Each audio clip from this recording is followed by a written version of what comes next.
Welcome to the Success Journey Show. Let's travel together through the lives of individuals on their road to success. Hey, what's going on, travelers? We are back again with you for another week of the Success Journey Show. Yes, this is Ricky Venters and Marlon Madden, the Success Journey Squad. How's everyone doing today? Marlon, what's going on? I'm relaxing, man. Just had a day off work today, so I'm just relaxing, you know. You're lucky. Yeah. I wish I had a day off, man. My day has been filled with very eventful. I'll just put it that way. Okay. To the point where, remember a few weeks back when I was telling you I had to do that long walk home. Yep. Yeah, I almost had another one of those situations tonight. Oh man. Yeah, I'm not going to get into it, but yeah, it was a very, very challenging evening. So, but nonetheless, we're here and we're here recording another show. We got an exciting guest that we're going to bring to you guys today. We are so excited to have her with us. But before we do that, Marlon, why don't you tell the listeners exactly, just some updates and some things that we would like them to do for us. Hey, travelers, this is what we want you to do. We can't stress it enough that we appreciate you guys going on and listening to our different episodes. But along with going on whatever platform you use, iTunes, Google Play, Spotify, Twitch, Twitter, whatever you guys use to listen to our podcast, what we'd like you to do is give us a rating. If it's a stars, if it's bars, or whatever they use on their platform to say to rate us, please give us some ratings and comment. Also, on our website, thesuccessjourneyshow.com, we'd like you guys to use that website as an engine. Go on there. You'd see that we added a new feature on there. When you first get on the site, you'll see that we'll say subscribe. Please subscribe. That's subscribing to our newsletter. And some of our people that have been subscribing already, or travelers that subscribed already, we've already sent out newsletters and given events of what's going to happen and what's to come. So you guys don't want to miss out. Please just do that for us. And we'll be most appreciative. Perfect. Now let's get on with it. So like I said, we have a very special guest with us this evening, and it is none other than Danielle Karavedas. Danielle holds a position of director in the Facilities Design and Construction Department of Johns Hopkins Health System. She consults regularly with clinicians, administrators, and managers to develop their project plans as well as create project synergy. She also serves on the National Board of Women in Healthcare, a nonprofit organization structured to support the development and well-being of women in the healthcare industry. Danielle, thank you for joining us today. Hey guys, thank you so much for having me. Our pleasure. Pleasure is ours. We really want to thank you for taking the time, just being with us and just sharing your story. So I know they heard it a little bit in the bio and the introduction, but why don't you tell us a little bit about yourself? Sure. So as you said, I'm Danielle Karavedas. I work for the Johns Hopkins Health System. I've worked there for about 20 years and been fortunate enough to work my way up the organization. I started there as a receptionist in HR, and I'm now a director with the Design and Construction Department. So certainly been around a long time, seen a lot of things through my career, and I'm also a wife and a mother of twins that just turned 9. So. Oh, wow. Keeping me busy for sure. So yeah, I'm just excited to be here, participate, and share my story with you all. And I'm very honored that you asked me to join you. Oh, absolutely. Thank you so much. So like we normally do, then each of our guests, when we ask them to introduce themselves, they get very high level, but we like to go and dissect it a little bit so that people can really, really hear the story and that journey that each of our guests have gone through. So Danielle, man, tell us, you said, hey, I started off as an HR and now I'm the director of a design and construction group at Johns Hopkins Health System. Like, that right there within itself is a mouthful, because like, man, how did that happen? What, how do people do that? Yeah. How did you do that? So it's funny, when I started, I was fresh out of high school, and certainly for, everybody's got a story, everybody's got an experience in their life or experiences in their life. For me, graduating from high school, I didn't come from a family or opportunity where I was going to be able to just go into college. So I needed a job. I needed to, be able to support myself. And so I was fortunate enough to know someone that had worked at Hopkins. They got me an interview, and I was able to start working there as a receptionist. So I worked at the front desk, and then Hopkins has such great benefits. They were going to, pay for some of my college, so that I was able to go and do community college for a little while. And I thought that, I actually thought that I wanted to be a teacher. Like, I had this lifelong dream of being a teacher, which, as we all know, is probably the hardest job and most underappreciated job in the universe. So I was going through community college to be a teacher, and I was pretty far along in that journey and realized, this is not for me. This is a skill set that is for somebody that's much more patient and understanding and, just on a different level than I was. So I stopped going to school. And then as I was working in HR, I've definitely been a person that's had a drive, and just knowing that I wanted to be able to do more than like what my environment really says that I should be able to do, more than some of, the friends that I had at that time, or, even more than what my family was ever able to accomplish. So I had this drive, but I didn't really know what that was, or how to use it, or what to do with it. So I was always put your head down and you just work hard. So I was working in HR, but always asking for more work, more of this, more of that, wanted to just soak up as much information as I could. And then some other opportunities came available to work. At that time, you would bid on positions in Hopkins. So I bid on a position to be an assistant for the director of facilities at that time. And so I bid on that position. Funny enough, I didn't get that job. He actually hired somebody else. So I was a little defeated by that, but that's okay. And then I guess it was probably a couple months later. The timeline is a little sketchy, but that person didn't work out. They came back to me. I was still obviously interested. So I accepted that position, and then started working under him, and again, just tried to soak up as much information as I could. And the cut to the chase, I worked in that role for many years, and then just was able to continue to work my way up. I know you were thinking of like wanting to talk about my mentor, and this person in particular actually is my mentor. So I started working for him when I was 19 years old. I still work for him 20 years later.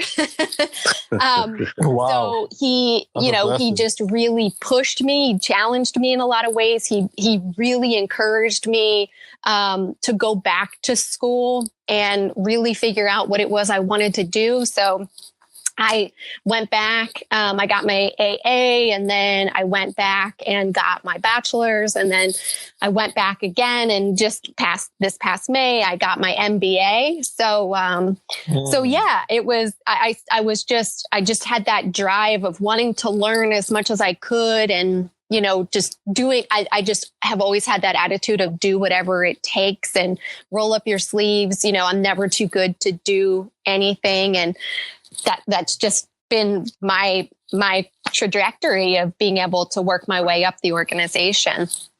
Wow. Look, listeners, I hope you heard that.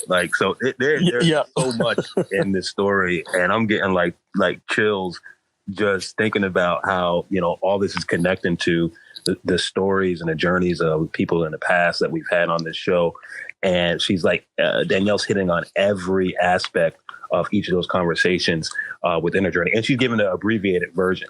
So I have to say, like, I'm a little biased with this interview because Danielle and I, we worked together a few years back, and she told me her story probably like 5 years now ago, or close to it.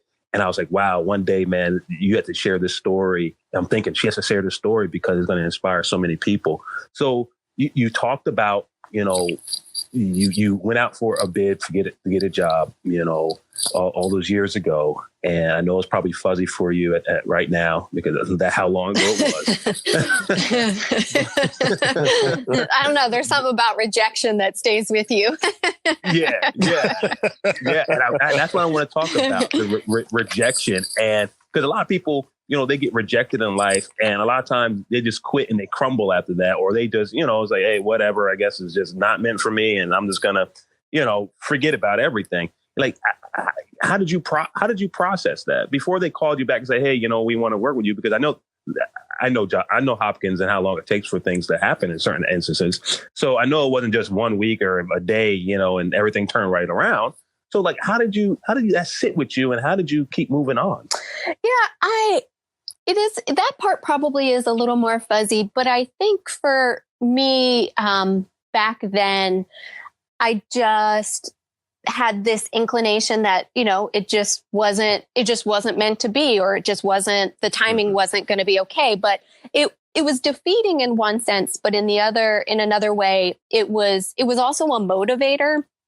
So I've definitely been the kind of person, and I think at that point in my life too, where your circumstances, you can either use as a crutch to kind of hold you back, or you can use it to help you move forward. And so I think throughout my life, I've been able to take circumstances that maybe weren't ideal and use that as something to help move me forward. It was a life lesson. It was just something I needed to learn and then, keep it moving. So I think, if I thought back really hard, I probably just kept applying for different jobs, anything that was able to get me to the next step. And certainly at that point in my life, so much was financially driven too. So I'm like, I need money.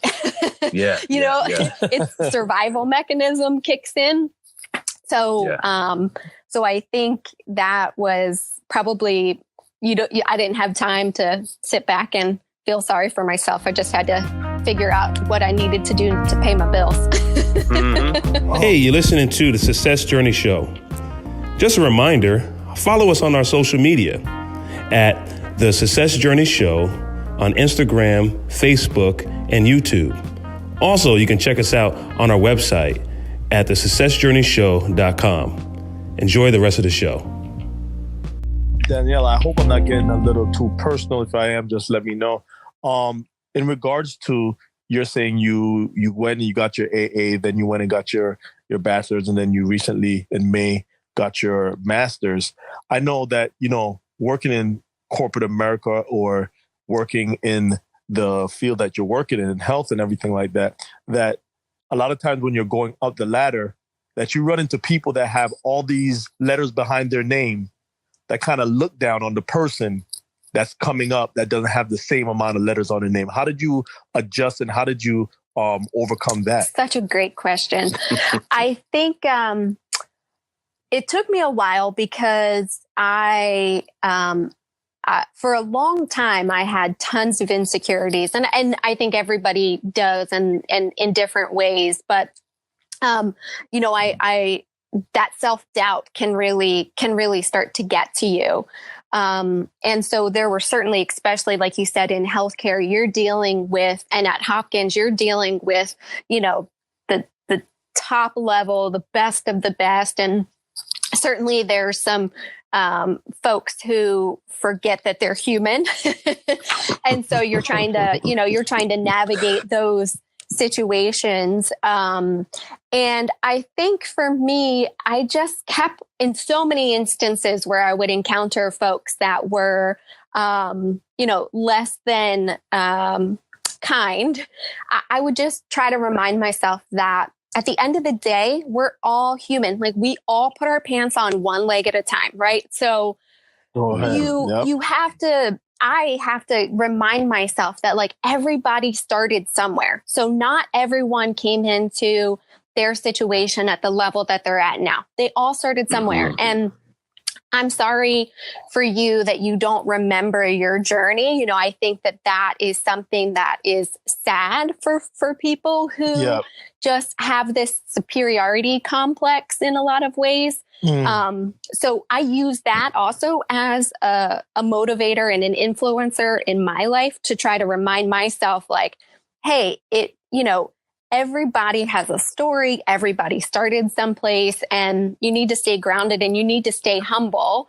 And so at the end of the day, like I can remember a trip that I went on when we were doing this really big project, and I was going with, just these executives that, like you said, have all of these letters after their names, so many more years of experience than I had.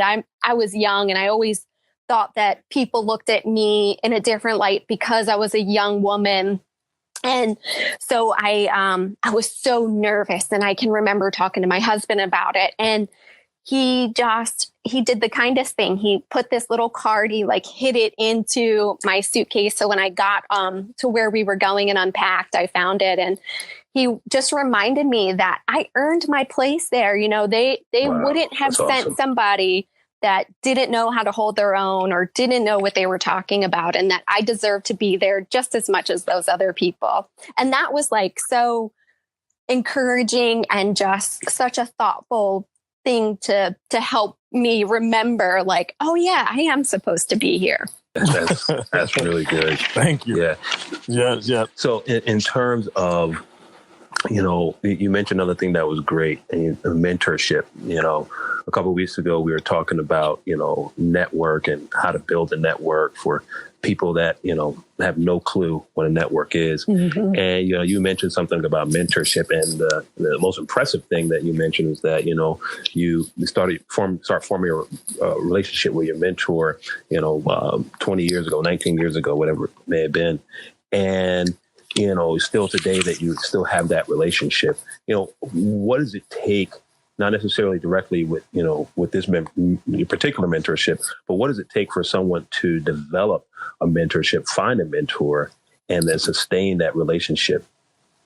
I think it's probably a couple of things. Some trust. I think trust is really an important thing, which doesn't happen overnight, obviously, but, having an opportunity to get to know someone and find that common ground and who have, similar goals or, values that align with where you're trying to go, or people that you want to be able to emulate. I think that was something that I looked for a lot, especially because I was younger and I didn't know how to navigate anything.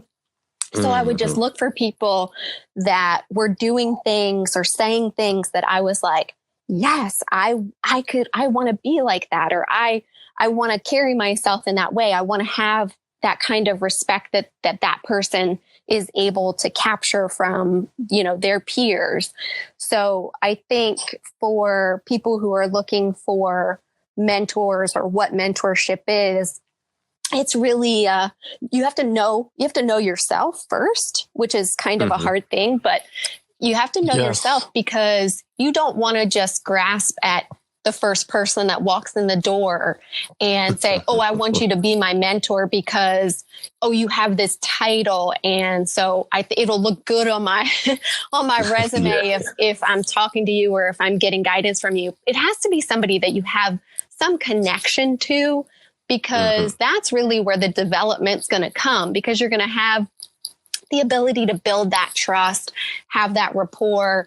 You want your mentor to be somebody that you can throw ideas off of, and it's sort of a safe place of, no, that's really a bad direction that you're about to head, oh no, that's actually a really great thought. Let's see where this goes, or how do you develop that some more? So you need to have that relationship and that safe space that you can just be candid and throw some things against the wall and not be embarrassed or intimidated that there's judgment there.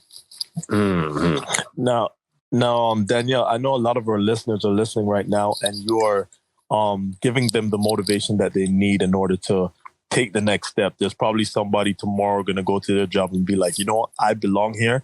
And I heard this last night and I'm just going to go forward. But I want you to explain to the listeners, what did your job entail and what do you do on a day-to-day basis? That's a funny question because it's hard to say. So my job is, there are times where I do feel like my job is a hodgepodge of pieces put together. But all in all, I'm fortunate enough to get to work for an organization that has a ton of work on its plate. And so I get to interact with providers and clinicians and administrators to help, consult on what their projects, what their desires are for their projects. We get to do the procurement and fit up of equipment and furniture for any of the new hospitals or renovations. So it's actually a really great thing because we get the opportunity to really help the healing process from a different perspective. So since I'm not a clinician and I can't, consult or provide any healing through medication or therapies, we get to provide the equipment and the furniture and the spaces that give that healing environment. So on a day-to-day basis, it could be, interacting with supply chain on what we need to purchase. I could be in, capital budget meetings, planning for how much allocation or funding we have to spend on things. I do a lot of work on the operational side for our department. So we've been going through like a restructuring process and really trying to think about the vision of where our department has been, where we want to go, how do we grow, how do we, really engage our employees to make sure that they understand the impact and the value that they bring to the organization. So I'm sort of all over the place. Man, I'm telling you, your job sounds, and I know, from experience, I'm hearing you speak, and it's funny because I'm in the Marine Corps. I'm a Marine, and dealing with the supply chain, leading a process, setting the climate. I hear you saying all those things, and people just take it for granted that somebody's in the backdrop handling the operation side, and they don't know all the logistics it takes to make sure that when they come to a hospital or when they come to a space, that all the equipment that is there needs to be there. A lot of people just take it for granted. They're just walking in like, oh, wow, this place is nice. Or, wow, I like this. I like this flow. I like the flow of how things flow here. Wow, it's real nice. Oh, man. But they don't know how much thought go into that. And I'm definitely appreciative of how you explained that. Thank you. Yeah. So Dan, tell us a little bit about, talk to the working mothers out there. There are a lot of women now where they're growing in their careers, growing and aspiring, and there's a lot of organizations. I know you're on the board of an organization. I believe it's don't quote me, women in healthcare. Yes. Or women in healthcare. Yep, exactly. Women in healthcare. Mm-hmm. And talk about one, what's the mission of that organization, but then two, this aspect from as a mother, and just really having that same drive to do well in the workforce in the corporate world and at home for our children and providing for them and doing that same aspect there. Yeah. So, the one thing I can say is that the mom guilt is no joke. That it is as real as we are talking. And that's okay. Like, that's the thing that I hope that maybe some of the moms out there can acknowledge, that it's okay that you feel that guilt. And And that's a normal thing, and it's not going to go away. So you might as well figure out how to embrace it. I think, trying to find, you hear people all the time talk about work-life balance, which I do find comical, because I don't think that there is such a thing as work-life balance. I wish I could remember who I heard speak and say this, but they said something to the effect of like, work-life alignment or work-life, I can't remember exactly how they phrased it, but the punchline was you're never gonna get that equal balance, right? So you're always gonna have something that's pulling on you more than something else, and you're always gonna have these sacrifices that you're gonna have to make, whether it be at work or whether it be at home. But at the end of the day, if you're able to feel good about what you've been able to accomplish, whether it be at home or at work, or hopefully both.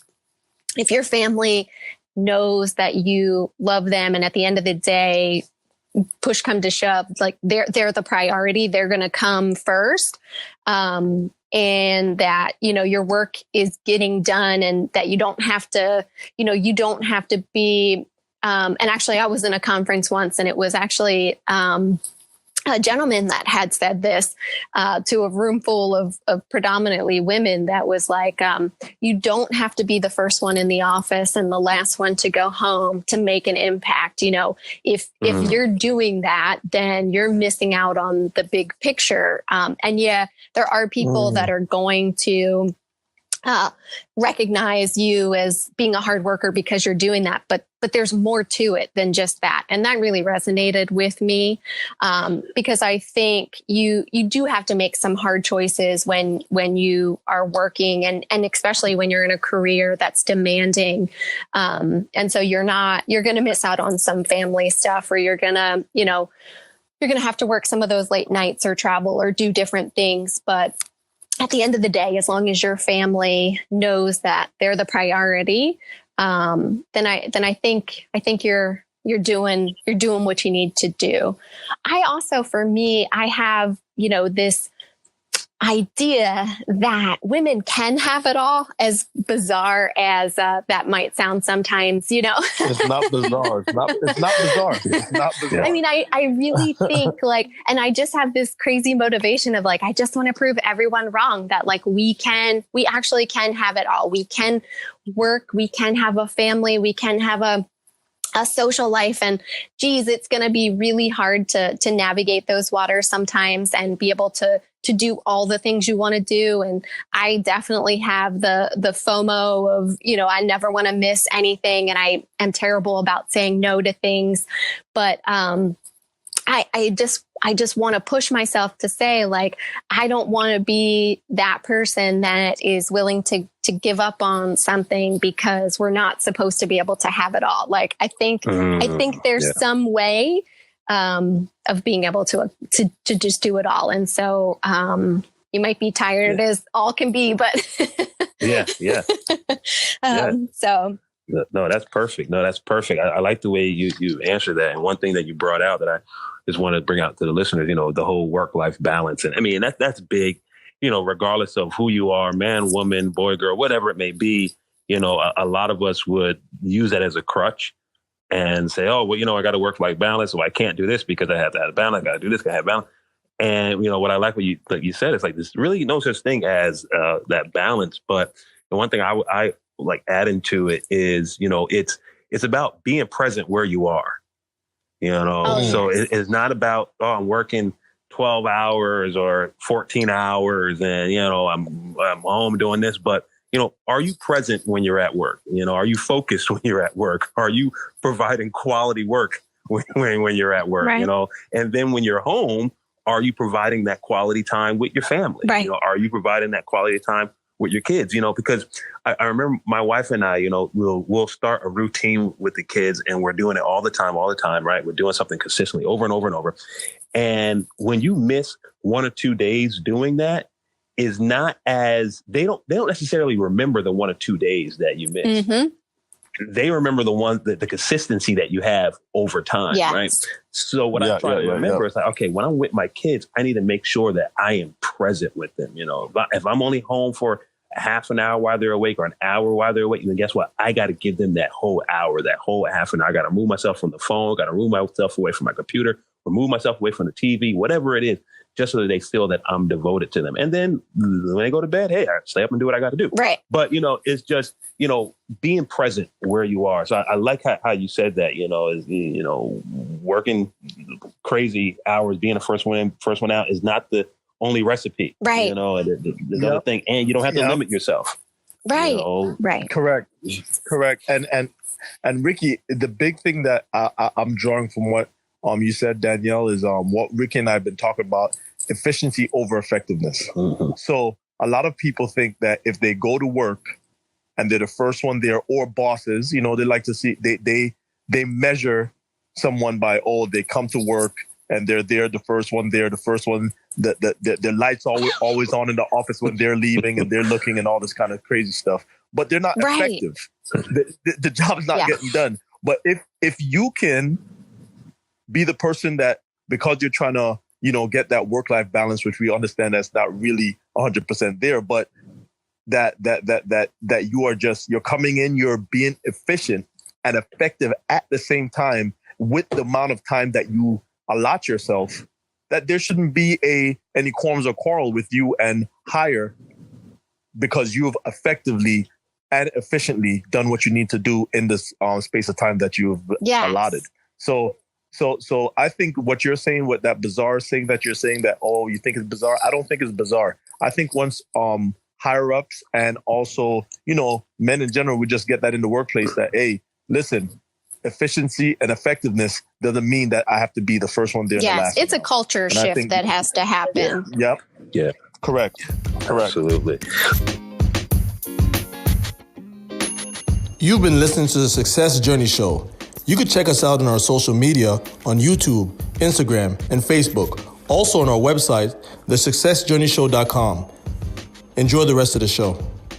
Staying on the whole women topic, and just being in the design and construction industry, and just knowing, you know, even in healthcare, whatever it may be, you know, just the challenges or the adversities that women had to face, just really making a name and, you know, growing in the design industry and gaining that respect. Yeah, I think I've been so fortunate in a lot of ways because I haven't faced some of the challenges and adversities and issues that other women have faced. And I feel very fortunate for that. But I do think there are definitely clear and distinct differences around some of the expectations of men versus women in our industry. I think there are, you know, some easy targets, if you will, of, you know, like what we were talking about earlier with, you know, being a parent, this expectation of like, you know, moms need to be moms. And then you've got your professional women who maybe they're more successful because if they don't have children, because they don't have that time constraint or that tear of having to leave the office to go home and be with their family. So, you know, they want it more, they work harder. I think that's certainly a stereotype that's out there. And I think in my career, I've seen a mix of that. So I've seen some women who have been able to, you know, dominate and be able to have the family, have the career, and really demonstrate that, hey, women can do it just as good, if not better than some of the other people out there. But then I've also seen where you've got those women who have opted to not have a family and just dedicate their whole lives to building their career. And I think, you know, more power to them. Everybody has to make those choices for their own selves. And nobody knows what's going on with any individual or what their drivers and motivators are. I think in the construction industry, and Ricky, I'm sure you see this a lot too, there has been a major shift, I think, of having many more women in the construction industry and workforce than, when I started 20 years ago. I can remember going on job sites and, my hard hat and people kind of giving you the stink eye of like, why, what are you doing here? Why are you here? But now it's very common practice. Like I don't go through any job sites and not see women, whether it be an architect, whether it be a project manager, whether it be a project executive that's leading. Certainly the vice president of our organization is a woman. So I think that is something which is a great thing that has shifted, and you don't have those same barriers. I think healthcare, you're starting to see that shift also. There was for a long time this old analogy, or not even an analogy, but it's just truth. And actually, I think it's still true today. If you Google nurse and you see what comes up, it's like, you have just predominantly women, and then you'll have like the sexy Halloween costumes. And if you Google doctor, if you Google CEO or COO, it's just men that populate your feed. So we still have more work to do in that regard too, because, you should be able to Google executive or Google nurse or Google doctor and see some diversity there. Yeah, absolutely. Yes.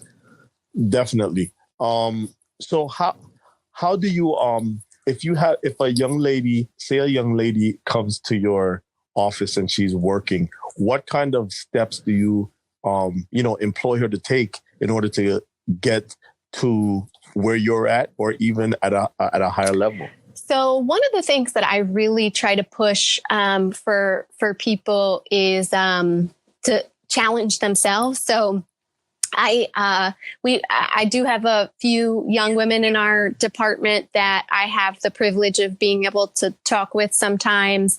And I try to encourage them to know their worth, know their voice, and really take pride in what value they're bringing to the organization, and not be ashamed of touting that a little bit.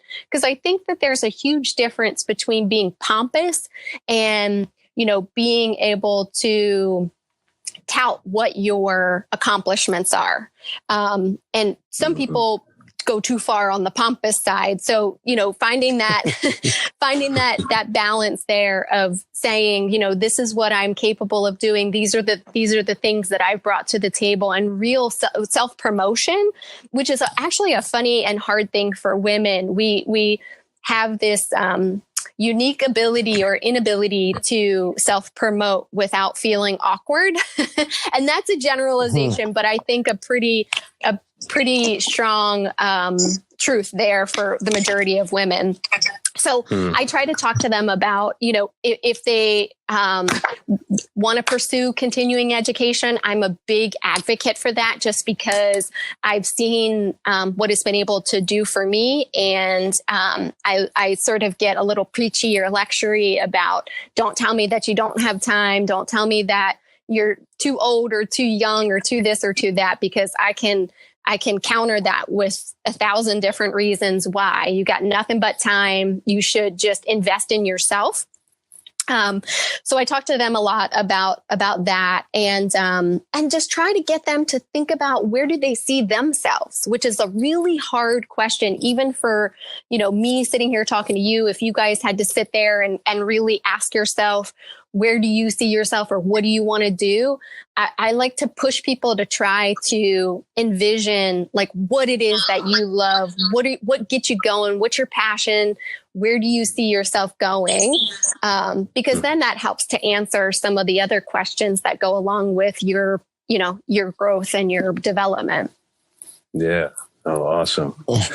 Well, Danielle, we thank you so much for just being on this call with us and being on the show. I mean, the information you have provided, just hearing your story has just opened up my eyes just to even have more respect for you, but also allow the listeners just to hear just a different perspective as to, hey, and what I love, the thing that resonates with me the most is you can have it all. You can have it all. And that's kind of what Marla and I, we keep pushing, telling everyone, like, the limits that you have in your life are the only limits that you have in life are the ones that you set for yourself. True. Right. So true. And if you just really believe that you can have it all and there are no limits, and you just have that drive, the determination, the diligence, that success is going to come to you. And when it comes to you, it's not going to be some grand thing. It's just going to be like you're just falling in love with the journey of just continually just perfecting yourself and just being the best person that you can be. So we really thank you for just highlighting those things and just sharing your story with us and with the world. Danielle, how could somebody reach out to you? What means and ways do you have that somebody could reach out to you if they want to ask some questions? Oh, I think probably the best way to reach me is I'm on LinkedIn. So you can look me up on LinkedIn, shoot me a message that way. You can also email me, DANS as in Sam, AI @jhmi.edu. So please feel free to email me or reach out to me on LinkedIn. And I'm happy to connect with you. And I hope that I've been able to inspire you in some way and just give you that extra nudge that you needed to have some confidence that you got this. Perfect. Again, it's the end of another show. We'll see you next week at the same time in the same place on the Success Journey Show. Thank you for listening. Have a good one. Peace. Thank you. You've been listening to the Success Journey Show, where your dreams, drive, determination, and diligence are the foundation to success. For more information, check out thesuccessjourneyshow.com. The Journey Squad is here helping you to your destination.